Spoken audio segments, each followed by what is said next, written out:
I put my dad in the street against a heavyweight. I've gone back to the dad. I've punched him a few more times. 5 blokes outside my front door. Can you come and help One me? hell of a fucking story, so stay tuned.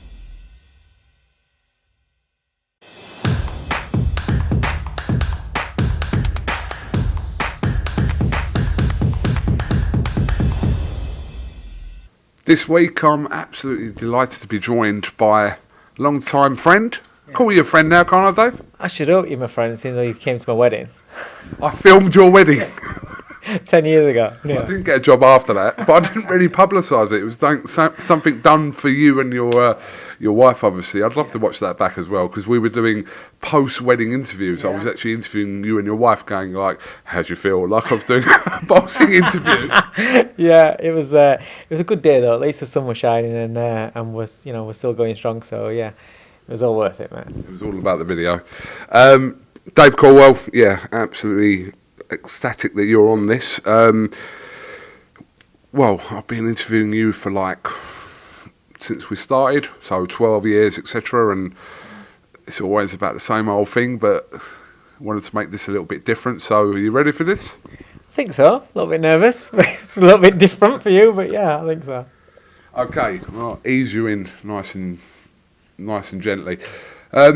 What were your first ever memories of boxing as a whole? My first one has to be probably coming in from football training and seeing two guys on the TV. One was really flash, rattling off this flurry while his back's against the ropes. And it turned out that it was Sugar Ray Leonard against Marvin Hagler. And they must have been showing the rerun or some highlights on ITV or something like that. Because back in those days, I think we had 4 channels, I think it was. I don't even think in fact, I don't know if Channel 4 was out then. But yeah, that was my first memory, and then getting up in the middle of the night to watch Mike Tyson. Wow. So do you have any concept of kind of how big these people like Sugar Ray and Mike Tyson were at the time? No, because I didn't realise who Sugar Ray Leonard was as such until fast forward a few years when I started boxing, and then I was watching some boxing, some back then VHS tapes back then, and it was that fight, and I remembered it from my first memory. It was round 9. I could tell you what it was. It was when he was under pressure on the ropes in round 9, and so that's when I knew about Sugar Ray Leonard. And yeah, I just followed his career, as in researched his career, and just watched all his videos and everything ever since. But yeah. What was the first fight you ever went to? Do you remember that? Do you know what? Probably not. I know that I started boxing. Eventually walked through the doors of boxing 2 days after Nigel Benn versus Chris Eubank won. I remember watching that fight, and it was just amazing. Came across on TV, unbelievable, great fight. And I was a big Nigel Benn fan again back in the ITV days, that was the one that I was like, fine, right, I'm going. And 2 days after that, I walked into the gym. I can't remember the first fight I watched. It live. It'll have been something to do with the Ingle gym. In fact, actually, I think it was Naz's debut at Mansfield Leisure Centre. I think that was it against Ricky Beard. Yeah, I think that'll have been the one, probably. It's mad, isn't it? Because you're watching that, and you wouldn't have even thought of kind of how big Naz would have been kind of in his career. No, it was again, because I'm not somebody that's grown. Like now, somebody, a star is born sort of thing. You kind of like can kind of like know, right, he's going to be the next star. And then you watch him develop, and you're conscious about the development of these new stars and heir to the thrones. Back then, I'm new to the game. This is the first kind of like kid that I've seen develop, and there's no concept. He was just this flash. We trained with him. I trained with him and everything. But as far as we're concerned, he's just Naz from the gym. But I remember his debut. He's just this flash, skinny kid that looked like a punch really, really hard. And then he was doing all these acrobatics and things like that. So, but you don't realise how big they're going to get, and because you've not experienced that, and you've got no concept of that. Who was the first fighter you kind of took notice of? As in, for me, it was Naz. And I always say this every week. I say this with. He was the guy that got me into boxing. He's the reason why I started following boxing, because in my teens, like I literally only used to watch Naz. But for yourself, who was it that kind of you pinpoint as the fight that kind of you remember watching, like, and got you into the sport to a certain degree? Well, like I said, I'd get up in the middle of the night to watch Mike Tyson, but Nigel Benn, I was a massive fan of Nigel Benn's. That's why I find it so surreal watching Conor Benn come through. It makes you feel old. But yeah, Nigel Benn. I can now remember the old clips, you know, as the fights, the program started, the edits come on, the music come on. You got Ben on the speedball and things like that. Just Nigel Benn fights for me. He's all. I remember I was devastated when he got beat by Michael Watson. I watched that live on TV. Yeah, and I was devastated. I was proper because he was like an hero. And then, you know, when he took himself off to America and everything, and the comeback sort of thing. But yeah, Nigel Benn was the one that I watched the most as a kid, definitely. Right, a fancy question for you now. Yeah. It's quite interesting, this one, actually. So, Dave Caldwell's Fight Club. Okay? So just easiest way of me explaining this to you, right? Imagine a 5-on-5 tag team situation in the ring. Right? So you've got you and 4 other people. Don't know the opponents, forget the opponents. But who do you pick that goes alongside you in the ring? So ring rules. Backing me up. Right, yeah. Can be anyone. Haven't got to be boxers. Fabio Wardley picked Bruce Lee. Right. Okay. Oh, that opens it up a little bit. Yeah, that's a good pick, Fabio. Wicked, good pick. He would do the job on boxing rules, though. So boxing rules. Right, this is boxing rules, first of all. He picks him for a later question. Right, okay. Okay. So, I would have to go with Mike Tyson. Because, number one, probably if it's 5v5, 4 of them have already shit it and got out with him just stood there across the ring looking at him. So I'd go with Mike Tyson. I would go with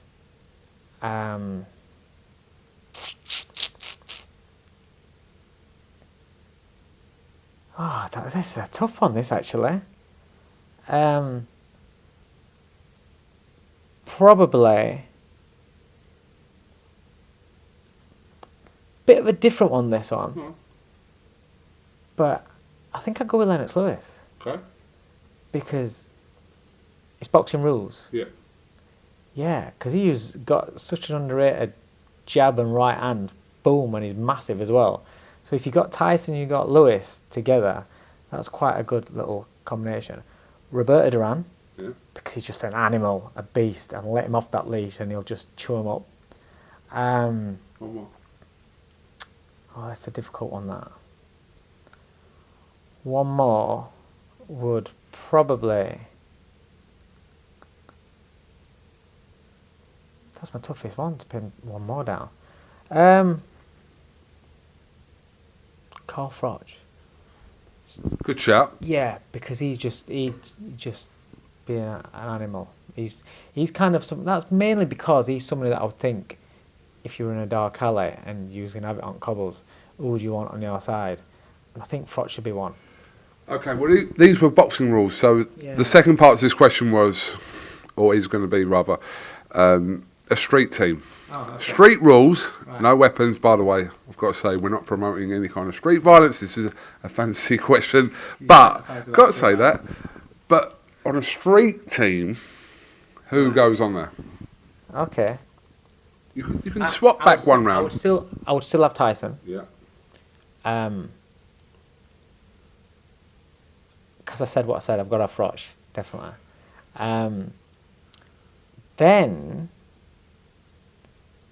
Then I would have Bruce Lee. I'm with Fabio. I'd have Bruce Lee, and can I just?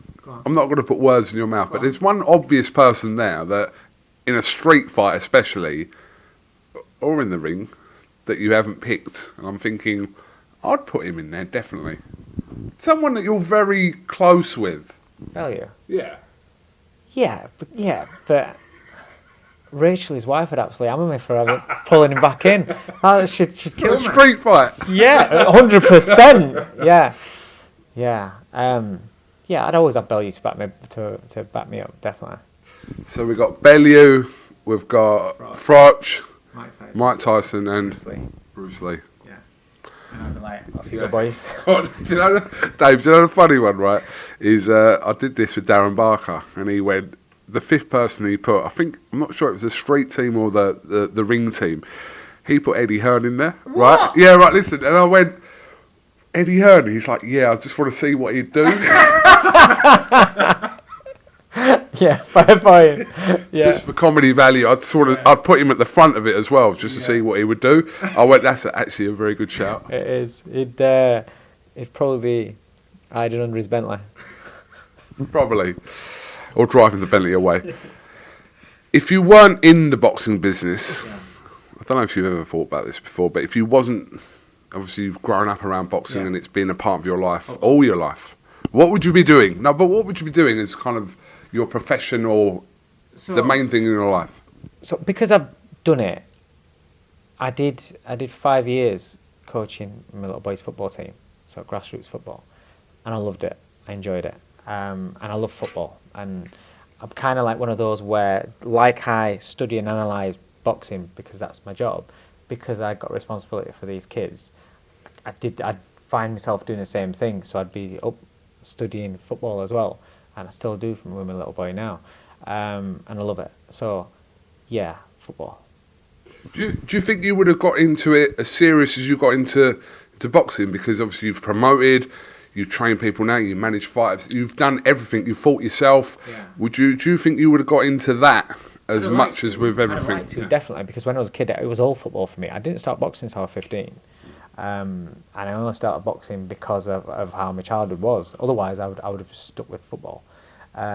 Football was my first love, and I was very passionate about it. So if I couldn't have been a player, then especially with the opportunities that are these days, I'd have loved to have gone into the coaching side and things like that.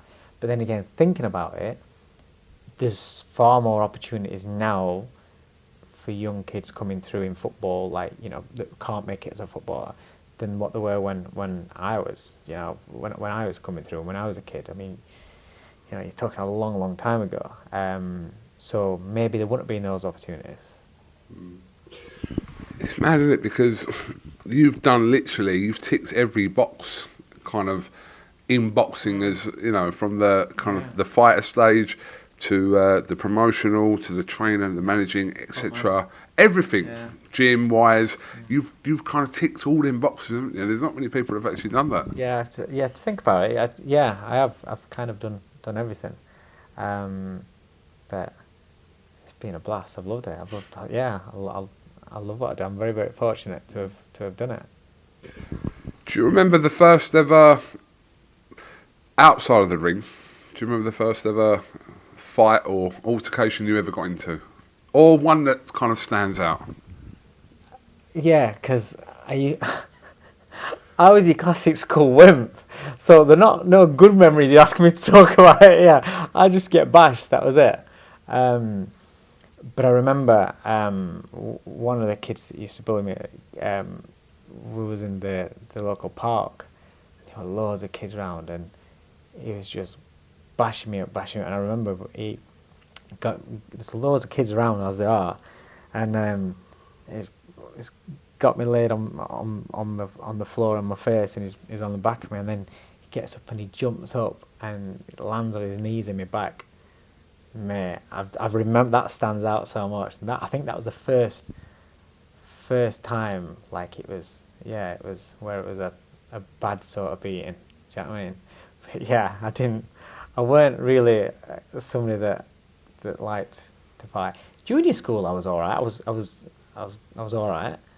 But then I remember I went to comp, and there's 1,500 kids there, and it was a massive school. I'm looking around at all these kids, I'm thinking, one of those, keep your head down, because there's going to be somebody here that can kick the shit out of you. And but I did it to a point where I just went in within myself, and yeah, I was kind of like, I brought it on myself a little bit, I suppose.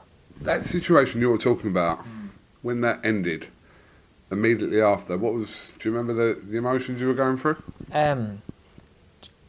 It's difficult to remember that because it happens so often going forward. So it's more, it's like embarrassment. It's like what it is now, really. If a fighter loses a fight, they have this part, which they shouldn't do, but they have this part of embarrassment about yourselves. So your pride gets hurt, and then you're thinking about what comes next. Very similar to a fighter. If it goes wrong, how people perceive you to be, their opinions of you, what then comes next. It's kind of like that. Are you then going to get battered again the next day? And and then when you see them next, are you going to be scared, or are they going to start again? It's that sort of thing. What happened when you saw him again next? Yeah, probably got smashed again. Yeah, it wasn't good. It wasn't good. Yeah, I had an horrible time at school in comp. But I don't regret it. Everything that I went through as a kid, and being seriously, your proper classic school wimp. Because my dad didn't have a job, I was like in hand-me-down and like not the kind of clothes that you can wear. They used to talk about how your cats died because my trousers were too short. So yeah, I didn't have, and plus I was tiny, believe it or not. And then and back then there was only 3 of us that weren't white in the school. So I didn't tick the good boxes, so to speak. What people perceive to be the good boxes, shall we say? Yeah, at school back then, yeah. It was completely different to what it is now. It was just I didn't tick the popular boxes. It's weird because I see people that used to bully me at school when I was like whatever, and now they're like, when I see them there and I'm out and whatever, and they're like, oh yeah, you're doing that, is this fight going to happen? And I'm like, all I can think about is like, you fuck. Yeah.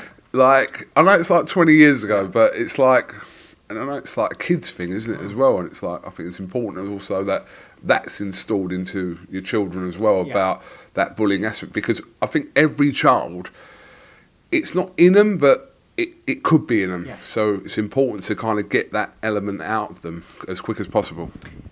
Yeah, it's influences, and it's how you teach your kids morals and what's right and wrong, really. But ultimately, a lot of people that do a lot of bad things know what's right and wrong, but they still make the choice.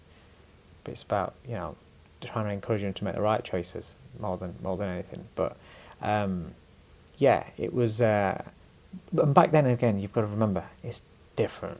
It was different. I'm walking down the street, and there's this one family of brothers, older than me, and every time I had to walk past him to either go to the paper shop where I had paper rounds, or to go to the park. And if I've got my dog, or if I'm without, and I just want to go and kick a ball about, I have to pass their yard. I'll shit myself every time I walk past their yard because of either they're going to do something or they're going to shout, and they just start shouting, "Packy, go home! This, you black bastard! This." And I'm like, I am home, mate. My dad's English, my mum's Indian, but my dad's English, so I'm here. That's me. I'm very proud to be here, and that was my my one little power card. No matter what, because it was the big thing back then. Which is, you're talking what, 80s. I was born in 75, so yeah, you're talking 80s. That was a big thing. Pack it, go home, get back to where you come from. That kind of thing. Because there wasn't as many people that were of my colour, my background over here. Aggravates me just you even mentioning that, to be honest with you, because at some point I think, listen, according to everyone, we're probably the same. Do you know what I mean? Yeah, but that's the ignorance as well, isn't it? It's like, we're not, and we've got different backgrounds and different ethnicity, etc. But I think in those ignorant eyes, then someone like myself and you, you're the same, and almost difference. Yeah, that's it. Yeah, that's true. It is. But again, it's how you can't control what other people are going to do or how other people are going to see you, because you can be the most successful, brightest, polite, nicest person in the world, but there'll still be people that don't like you, and there'll still be people that say this about you, and it's just how life is. But whereas and again, it comes from experience and development of your own mind and your own person and personality, is whereas when I was younger, that meant a lot to me, and that would hurt me. As you get older, you realise what's important and what, you know, and also, if you can't control something, why worry about it? Do you remember a time that you felt that you were losing, fighting a losing battle? Let me reword that. In what? In terms of whatever, just in your life, have you ever been in a situation where you felt like you were fighting a losing battle? Yeah, like as in my childhood, I didn't think that. I was at points where I thought, what's the point? Is this my life? I'm a young kid, and is this my life? Is this what I've got to look forward to? Yeah, I had so many times like that. I left home at 15, but just prior to that, I didn't think that I didn't think I were gonna be around to be an adult, and a strong part of me didn't see the point, because if that's my life and that's what I've got to look forward to, then like, what's the point? It's sad that we look at you now and kind of see what you've accomplished, but there was a point in your life where, in your head, that your last kind of 15, 20 years almost is so far away from any kind of reality at that age. And I think about that a lot. And that's why I genuinely appreciate my life, and I'm genuinely happy. And whatever happens going forward, as long as my family, as long as my kids are happy and healthy, I don't care. I've clocked the game. I've cracked it. You know, some people chase success, chase money, and then they get it, and then they're chasing it more. I'm not chasing anything apart from. It sounds silly. The only thing that I'm chasing is, I'm trying to be as healthy for as long as I can. So I'm around as long as I can to watch my kids develop and watch. I'm intrigued and I'm excited to see what my kids do with their lives, because I've strived to make sure that they have a much better, not leg up, but a much clearer path than what I did. So then they can at least achieve or try to achieve what they dream about, what they want to do, a lot easier without the obstacles that I had. So I'm kind of excited to see what path they choose themselves and how far along that path they get. And if they're successful and if they're happy with it, I want to be around. So the only thing I'm chasing really is the reason why I look after myself like I do, and I live like I do, and I don't drink and I don't smoke and I don't do that sort of stuff. It's because I'm at an age now. I'm 47, and when you're in your 40s and when you get towards 50s, and you start losing a lot of people, and you start. I mean, when I was younger, years now, I lost a very good friend of mine, and he was only 41, and I've always had that in my head. I've always thought that. So when you get into your 40s, when you've lost friends at that age and stuff, and you think, whoa, okay, so you're very, very aware about your mortality, and you can either just accept it, or it is what it is, or the way I do it is that I want to be as healthy and as long and I'm willing to put in the work in to be as healthy and live as good a life as I can do for as long. Don't get me wrong, I'm not interested in being, I'm not one of these, oh, I want to live to 100 and all that sort of stuff. I don't want to, for as long as I live, I want to be healthy doing it. So if I'm 70, 80, I don't want to be just sat in a chair, not being able to be mobile, not be able to do stuff. I want to be like me now. And I know people say, oh, you can't be, but I see people at 70, 80 that are fitter than me now, and they're moving about and they're doing runs and they're doing this and all that. I think, well, okay, if you can do it, that's what I want to be, because I want to be because right now my son's in sport and he's very, very active and he's sporty, and I want to match him and I want to keep him on his toes for as long as I can. So, then you think, well, one day they might have grandkids, and then you want to be like that with your grandkids. So that's how my mind works. What causes do you think are worth fighting for? Like, everyone has something, always think they have something. Some are more vocal than others. Some people talk about kind of mental health, or whichever is. What does Dave Corwell kind of believe in, and what do you think is worth fighting for? Happiness. I don't think there's enough people that are happy. I agree. And this is why I'm saying, where a lot of people chase success, and then they view success as materialistic. Don't get me wrong, I'm happy with what I've got, and I'm fortunate to have got what I've got, but I've worked hard for it. But it's not the be-all and end-all. I'm happy because my kids are happy, my family's happy. My missus tells me she's happy. We don't know. We never know. We never We know never what's going in know. their mind. Sorry, I don't regret that comment. We never know if you're happy or not. Yeah. But because I look and I see, obviously, social media, but you see people walking about. You don't have to have social media. You don't have to watch your TV. Just watch people's body language as they're walking about. I was with Ep8 earlier on, and I said to him, I've seen, if I'm walking down a corridor with you, if I just catch your eye, I'm just going to say, hiya. Hi, mate, right, all right. And I've passed 3 people today, and just completely blanked me, just kind of like looked miserable, started head down.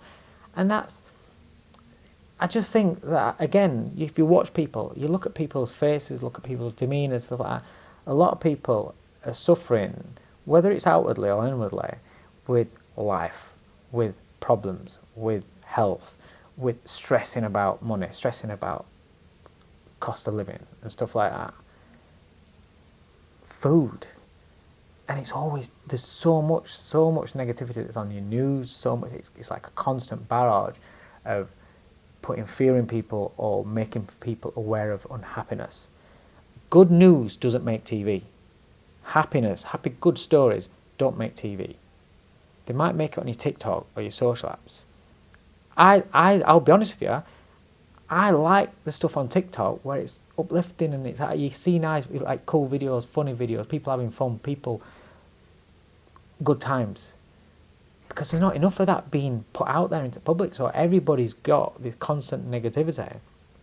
And when I said to you, is I think happiness is the most powerful thing in the world, because that's your mood.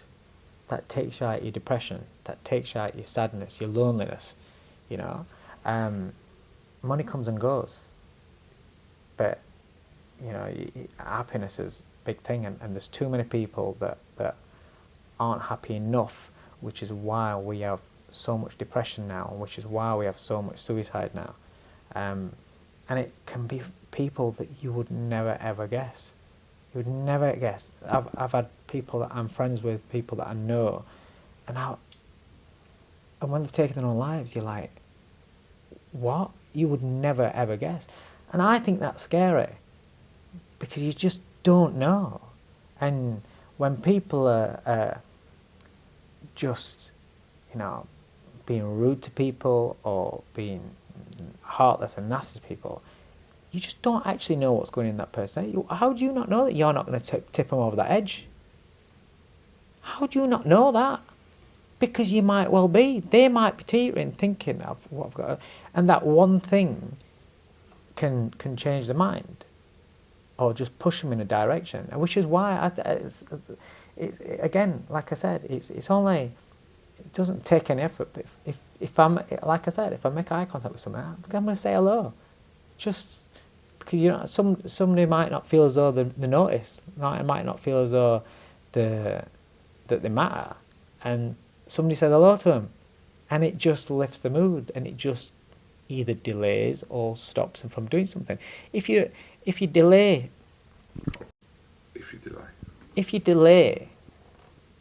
somebody from making a life-ending decision, it gives an opportunity for the mindset to change. It doesn't mean you've delayed it, and it gives an opportunity then for something else good to happen, something else to lift the spirits.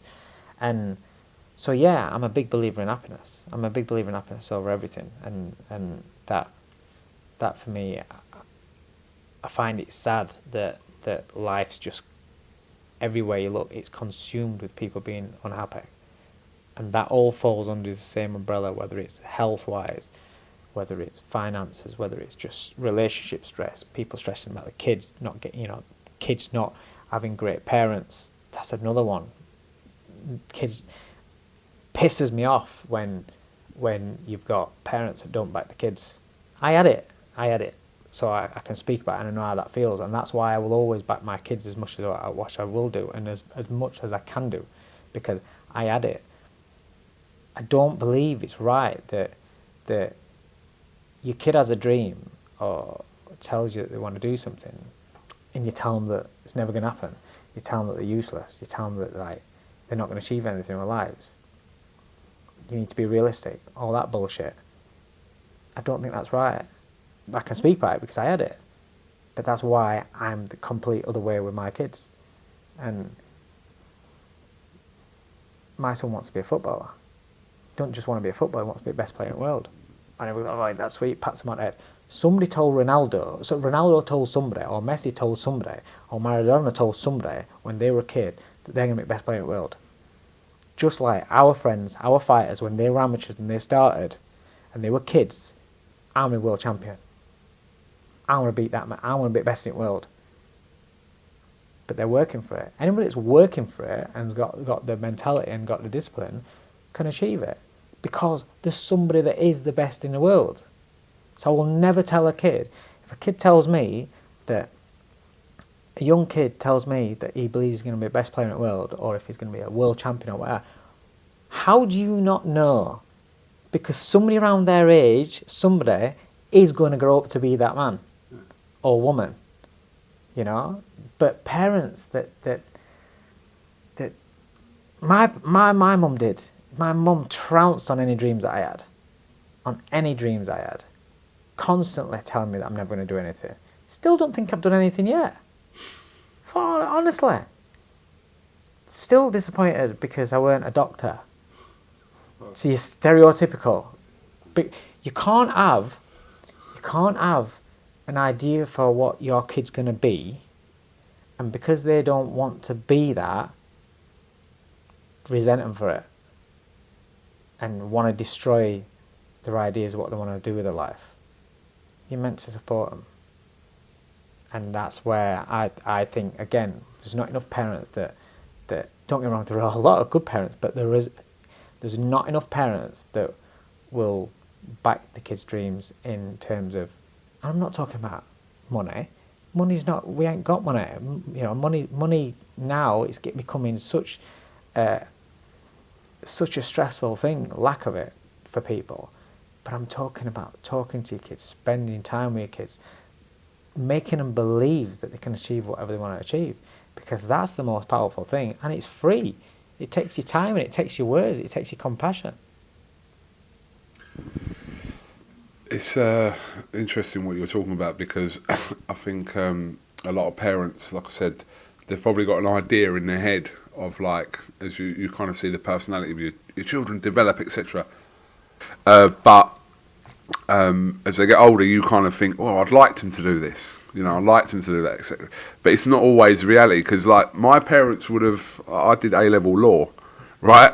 They would love it if I'd kind of completed that time at A-level, which I did, but then went on to become a lawyer. That would have been their thing. So for me to turn around and basically, in their brain, I'm going to them, right, I don't want to do law, I want to be a dancer because I did performing arts, but in their head they're just thinking what he wants to dance, right? I wanted to act, but in their head they're thinking to themselves, he wants to dance. So I give my credit, or give the credit to my parents from like 20-something years ago for actually going, all right, if that's what you want to do, do it, and no problem. And obviously that's led to my path now. So it's not gone the exact way because I tried that and then realised there's no fucking money in it. But yeah. But do you love what you do now? Now I do, yeah. But that's led from that, from them not letting me, but just giving me their blessing to kind of go on. I tried the acting thing for years. This is my feeling. Is let's say your parents weren't like that, and they were strict, put the foot down, I was like, no, and did everything to stop you from going down that path of what you can.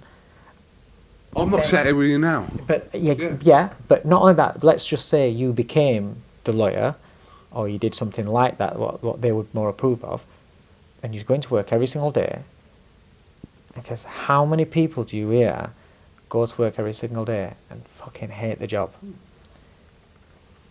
You followed it had a couple of diversions. Like me, I didn't have any intention of being a boxing coach, but the choices that I made, the dreams that I had in my head, and the things that I chased myself, led to me doing what I'm doing, and I can't imagine myself being any happier than if I'd have done anything else. You know, when I was a kid, I wanted to be a footballer. But what's saying that if I'd have been a footballer, I can't imagine being happier than what I am now. So. Again, for me, it leads to happiness. And the thing is you in your mind will determine whether you're happy or not somebody else. It's very true. What are the everyday battles in Dave Caldwell's life from a mental perspective? What's the everyday battle situation for you?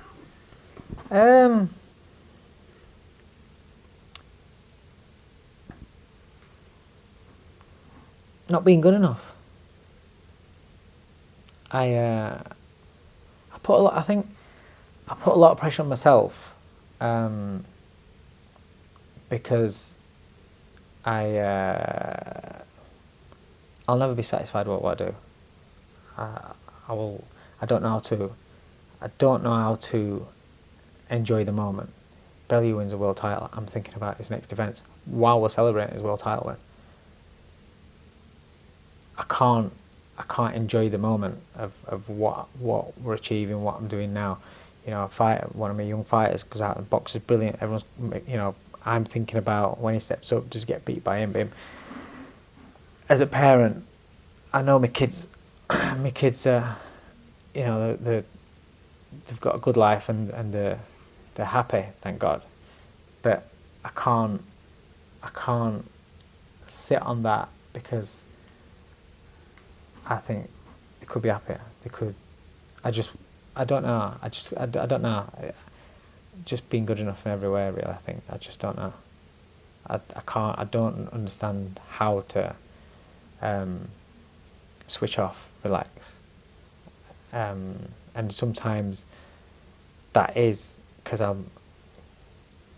sometimes you make yourself feel a bit too busy than what you need to be. But that's just me. That's. Yeah. Tell me about a time that you remember that you were having to fight back tears. Happens quite a bit.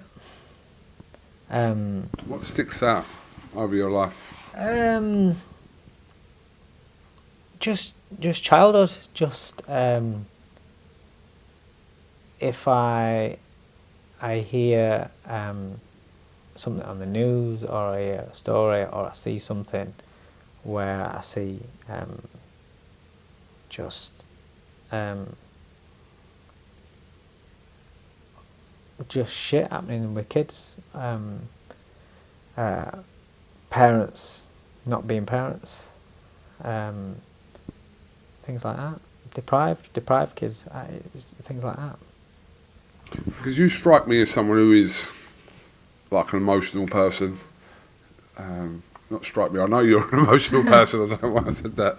But you do, you come across to me over the years as someone who is kind of heart on his sleeve, almost emotional, but yeah, is it?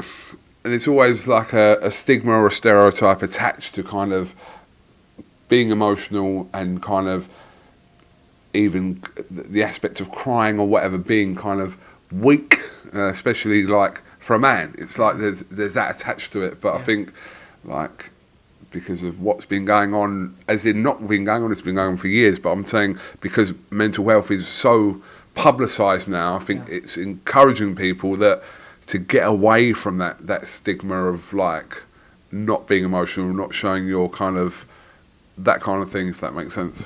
Yeah. It's not that I want to be. It's certain thing because there's certain things that trigger me where it's almost as though I'm back to being that kid, and I've run so hard and so fast to get away from being that kid. It's like I'm terrified of. I got a back injury about 4 weeks ago, and so I've ruptured a disc in my back. And when they tell me about it and they're saying, "Oh, tell me the recovery time" and things like that, the first thing that comes in my head is that it's going to stop me from being me, where I can be active and training and staying in shape to be able to do what I'm doing with my kids and play football with my son and things, and as well as doing my job. And because I've got this thing, because I was such a wimp at school, and because just my whole appearance at school was kind of the laughing joke as well. It's like I can't get away from that. So I need to. I try and I don't want to revert back to that where I'm kind of like I don't know what the word is, but vulnerable.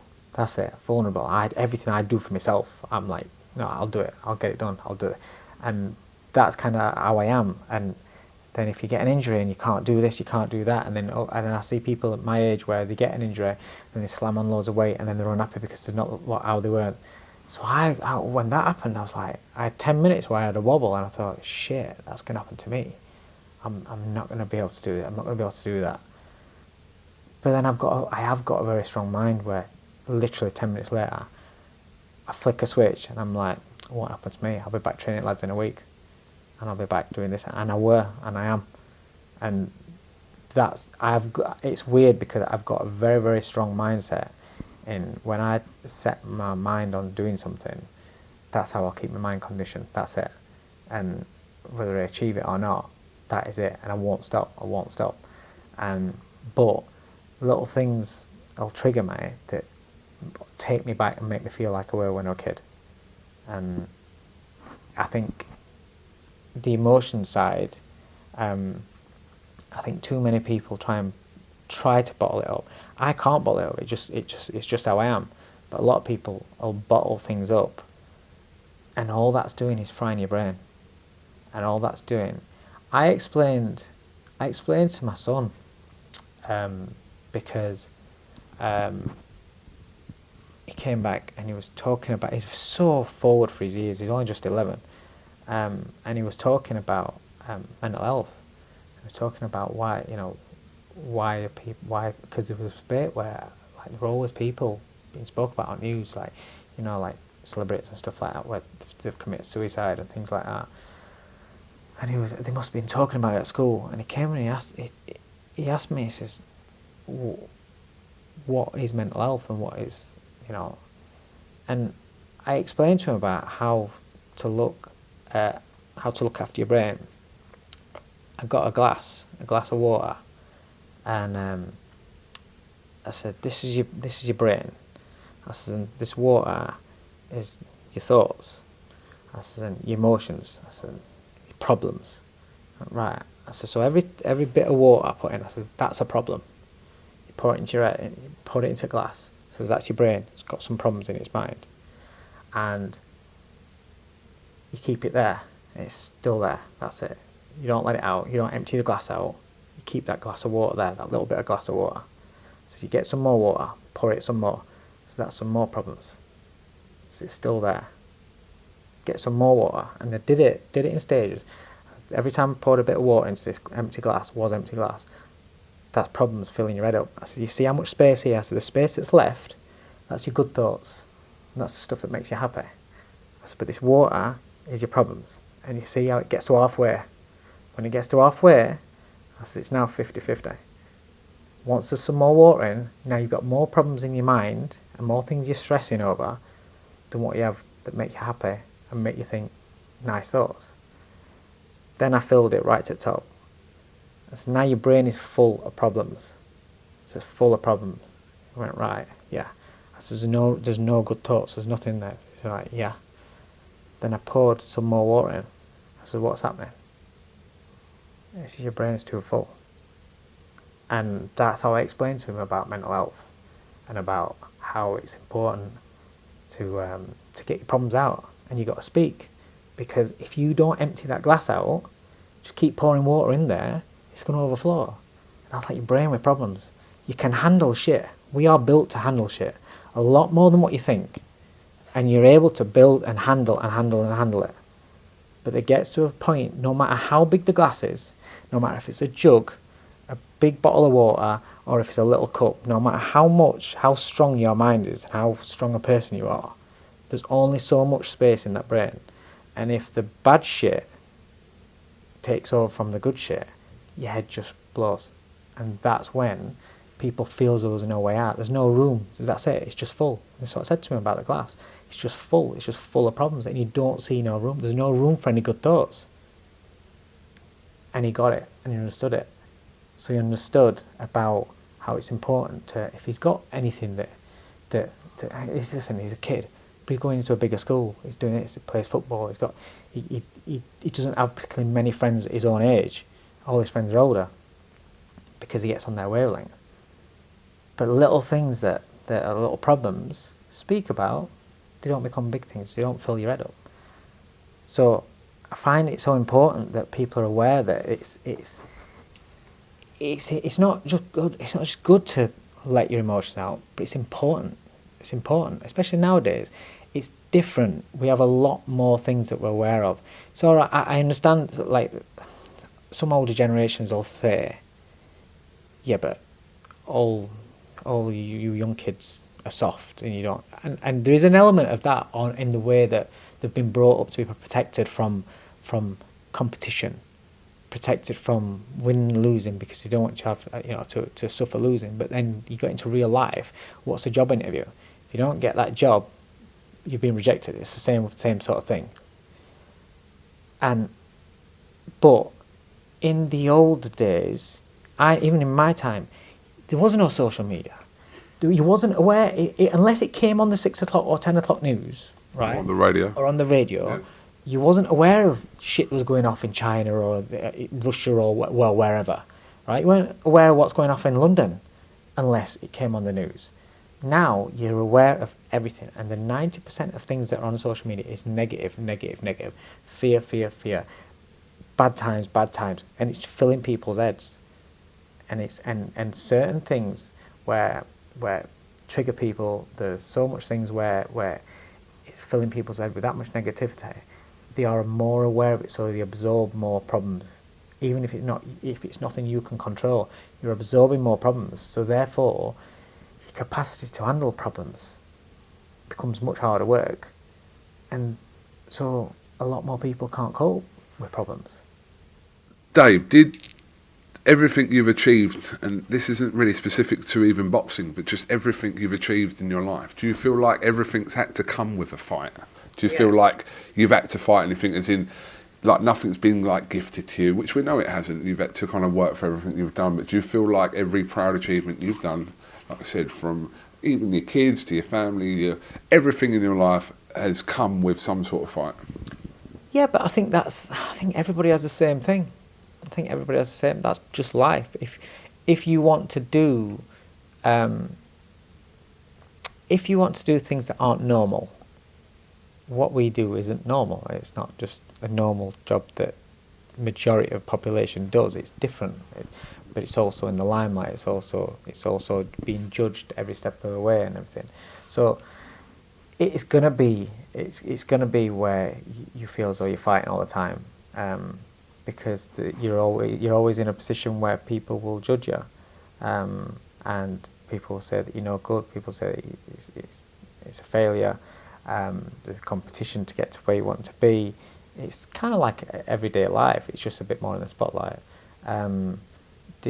There's nothing that I would say that I'm any good at. I wouldn't ever say that I'm successful in the jobs that I do. The only thing that I would say that I'm good at is being a dad. That's the only thing that I know that I'm good at. It's the only thing that I will actually rate myself at.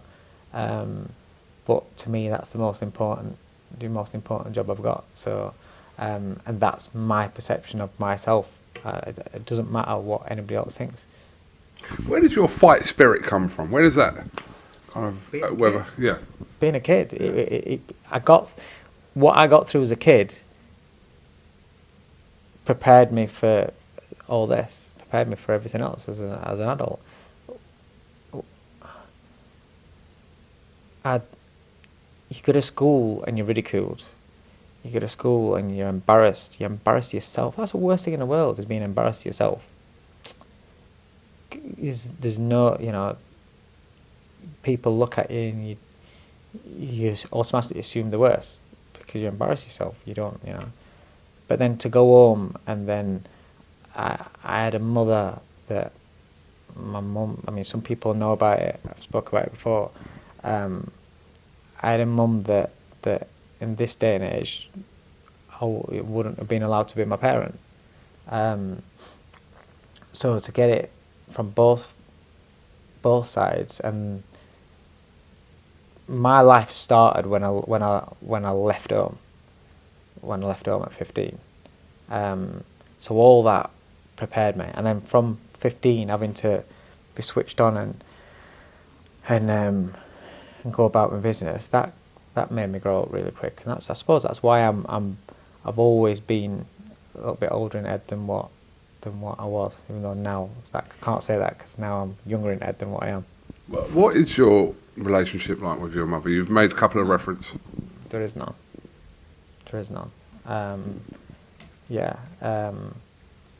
She, as I've got older, I've understood that, again, other people's opinions of you don't matter. If somebody's going to make you feel like shit, don't have them around you. And if you've got a good thing with your family, then that is all that matters. It's like you've got to, anyone that wants to try and unsettle that, you don't let them get anywhere near it. So I don't really have anything to do with them at all. Does that relationship, which you said is non-existent, does that have an effect in a positive way on how you are with your own children? 100%. That's why I wouldn't change anything. And I genuinely mean this. I wouldn't change anything about my life. Of course, when I think about it, my mind goes. I can't think about something about it without me. Memories are very, very powerful. So it's almost like you have that same emotional feeling when I'm thinking about something. It takes me back to it. That's why I get upset, because I remember the kid that I was. I remember what I went through, and so that's why I get upset when I think about my childhood. But the only when I've tried as an adult, to because everybody wants, it's weird, no matter how shit your parent might be, or parents or whatever, no matter how old you get, you still kind of want them to tell you that they love you, or that they're proud of you, and that never leaves you, and it doesn't matter. It's weird, because ultimately I shouldn't give a shit what she thinks and anything. I shouldn't, but you do. But yeah, it's you've got to do what makes you happy, and whenever I have that part of my life brought to me, then it causes me like stress, and it causes me to be uncomfortable, unhappy. So it's far better I take control of that situation. Do you feel like you have demons to fight? Will you fight demons every day? Do you have that in you? No, I've got a great life. And like I said, I won't change anything as a kid because I learned how to be a dad or a parent from what not to. It's such a valuable lesson. It's not all about having great role models and things like that. You can flip it around and think, okay, well that felt like shit as a kid, so I don't want to make my kid feel like shit. So, I won't change a thing. I won't change a thing because it's made me who I am. And it took me a lot of years. It took me my wife and my kids, but I'm comfortable in my own skin. And so, does shit happen? Yeah, but you can't have everything going great. That's not life. But because I'm comfortable in my own skin, and because I'm happy, and because I've got, touch wood, thank God, 2 healthy kids and a happy and healthy family, I've got nothing to complain about. You fight for your family, your kids, and like your friends, and you're kind of in your life considered that kind of fighter from not even from a ring perspective, but just as a person. But who fights for you? Who backs you? Who's in your corner outside the ring? My missus. That's it. My wife. Obviously my kids. Do you know what? My daughter, she's got to an age now, it's weird. She started driving. And the weirdest thing was the first day when she's driving on the opposite road and she's passing me. And when they wave at you like that, it's like, that's my daughter. It's like, where's that come from? And when I get a text off of her when I'm going somewhere or whatever, drive safe, let me know you got there all right. I'm like, it's mad. It's weird. It's like, because that's what you spend all your time doing with them. And then all of a sudden they get to an age where they're making sure you're all right. And yeah, so my family, but my wife 100%, and my daughter, and Theo's a little bit too young to look after me. That time will come soon, I'm assuming. Yeah. Right, last one. Can answer this exactly however you interpret it. What drives the fight within you? What drives that everyday fight that you have in you? What do you think's that factor that drives it? I want to outdo myself. I just want to be better. I said earlier on, I'm never satisfied with what I do. I'm never satisfied with what I do. It'll never be good enough. And that's tough for people that I work with as well, like my fighters and things like that. And it's tough, it's tough for my kids. It's just. Sorry, I was going to ask you that because you're talking about yourself, about that fear of not being good enough, etc.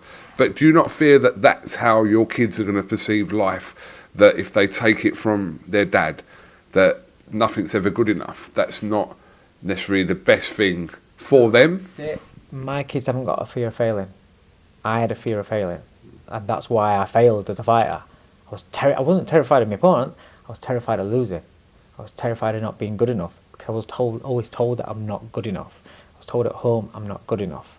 I was told by friends at school, "What are you boxing for? You'll never do it." I got told by my teacher, "You need to get another job because you'll never do anything out of boxing." Hi. I had that all through my life, but my kids, and especially my son, because it's football, and he hasn't got one bit of fear of missing, making a mistake, getting tackled, past being wrong, because I've always brought him up to be where don't fear failure. You understand why you failed, you acknowledge it, don't ignore it, just, all right, why did that go wrong? Right, because this, what can I do better to correct it? Right, and then just go again. And if it goes wrong, go again, go again, go again. And that's his attitude. So he hasn't got no fear of failure. But he also knows that in order to achieve his dreams, he's got to work harder than anybody else. It's not about how good you are today. It's where I say it is that's where I want to be, but there's a million steps to get there. And each step you take forward, you're getting closer. And that's how he sees it. That's how my kids see it. And so no, and I've always said to him, I've said to my daughter, I've said to my son, it doesn't matter what you do. I don't love you because of what you do. I will still love you. I will always love you, no matter what you choose to do. So there's no pressure to be like that. Do you know what? This actually explains the one semi-altercation that me and you have had over 12 years. You know what I'm talking about, don't you? Do you remember? Do you not remember? We've literally had one. Like, it was a flash knockdown, shall we say, right? We've got that down. Good 10 years ago, by the way. Do you not remember? So this is another thing, is, I'm one of these that I can fall out with you, and it's done. Next time I see you, I make it so I don't remember shit. Okay, So I'll explain, because what you just said there made a lot of sense. We was in Sheffield, right, a good 9-10 years ago, and we was in a taxi. It should start to trigger back to you, right? We was in a taxi, me, you, I think Eddie Hearn was in a taxi, a couple of other people. There's about 5 of us in the taxi. And you were talking about when you used to fight. And I knew you used to fight, but I didn't really know your kind of who you'd fought and your record. Yeah. And I pulled your record up in the cab. Right. And I went, fucking hell, Dave, is that you? Fucking hell. Like, as in a bit of banter, like, oh, where was your career kind of thing, right? A little bit of banter. You fucking lost it. Yeah, you lost it. You was like, that's not funny. Like, don't do it. Like, you lost it in the cab for about 30 seconds. We got out of the cab, and I thought, oh, like, I've triggered Dave there with that. So I've come to you, and I've like, Dave, I was like, didn't mean to. He was like, no, I just like, I thought you was like basically taking the piss out of my record. I was like, no, I wasn't. Just having a bit of banter, blah, blah, blah, blah. And it was forgotten about. The fact you don't remember about it. So, can I just say to you there, so that is pre my kids. Yes. And pre Lou. You see, completely different. I wasn't happy. Well, hold on. No. Well, oh, as in your boxing career. Yeah. No. What I'm saying is when you triggered me there. Well, I'd say 9 years ago. Oh, right, okay. Yeah, 9 years ago. How old's your daughter? She's 18 in September. Well, I've known you for 12 years, so. Yeah. Right, okay. Because I feel as though a lot of things that mattered to me in the past don't matter to me now. I will openly say now, I was shit. I got a shit record. I don't give a shit. I'm comfortable in my own skin now. Back then I wasn't. It's being a dad changed me. My priorities changed, and also a lot of good stuff. So I've actually, if I sit and I look at it, I have actually accomplished some decent things in the time that last 9-10 years. So I am really I'm comfortable with myself now. Whereas back then, when you like I say you're worried about what the people think about you. Yeah. So that's why that triggered me. Now I'll openly say I don't give a shit. But I will say, I'd say if I've known you 12 years, and this was like, I'd say between 9 and 10 years ago, like, I don't know you as well now, then, as I do now, so it might have been different, but I remember it because it's the only time we've ever, and I didn't say anything, I was just like, oh, fuck, all right, I've upset Dave here, right? But it was a point, because you thought I was like kind of taking the piss out of your record, and I pulled it up on my phone and all that, and you had a moment, like, and I was like, oh, and I remember it because it's the only time. It's not like we've ever had any kind of disagreement after that at all, but yeah. Like I said, that comes again with, as you get older, you get your priorities and your things that you're embarrassed about change. I'll openly, that to me now, my life back then, when you're struggling and things like that, it just seems so far away, where it's almost like you're struggling for acceptance. But then when you get to a point where you don't give a shit whether you're accepted or not, then it changes, and what upset you and what pissed you off change. Which is why, like I said, now when somebody wants to bring, I don't like talking. Do you know what it is? I don't like talking about my book because I'm not proud of it. I don't see it as part. But what I see it as is part of the experience that I used to put forward into my coaching career. Because I know what's in the minds of those that probably aren't as confident and successful.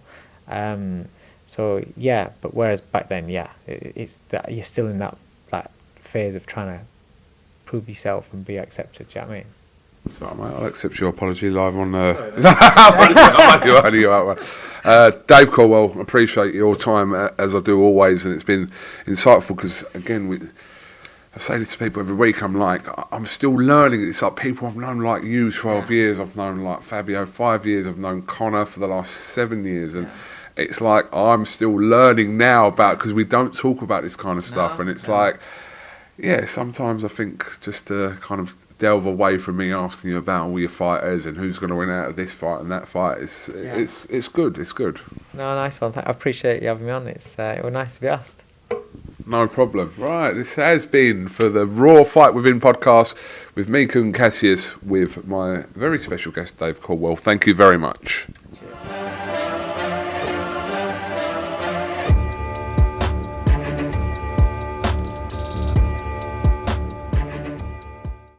Yeah, I put my dad in the street against a heavyweight. I've gone back to the dad. I've punched him a few more times. 5 blokes outside my front door. Can you come and help One me? hell of a fucking story, so stay tuned.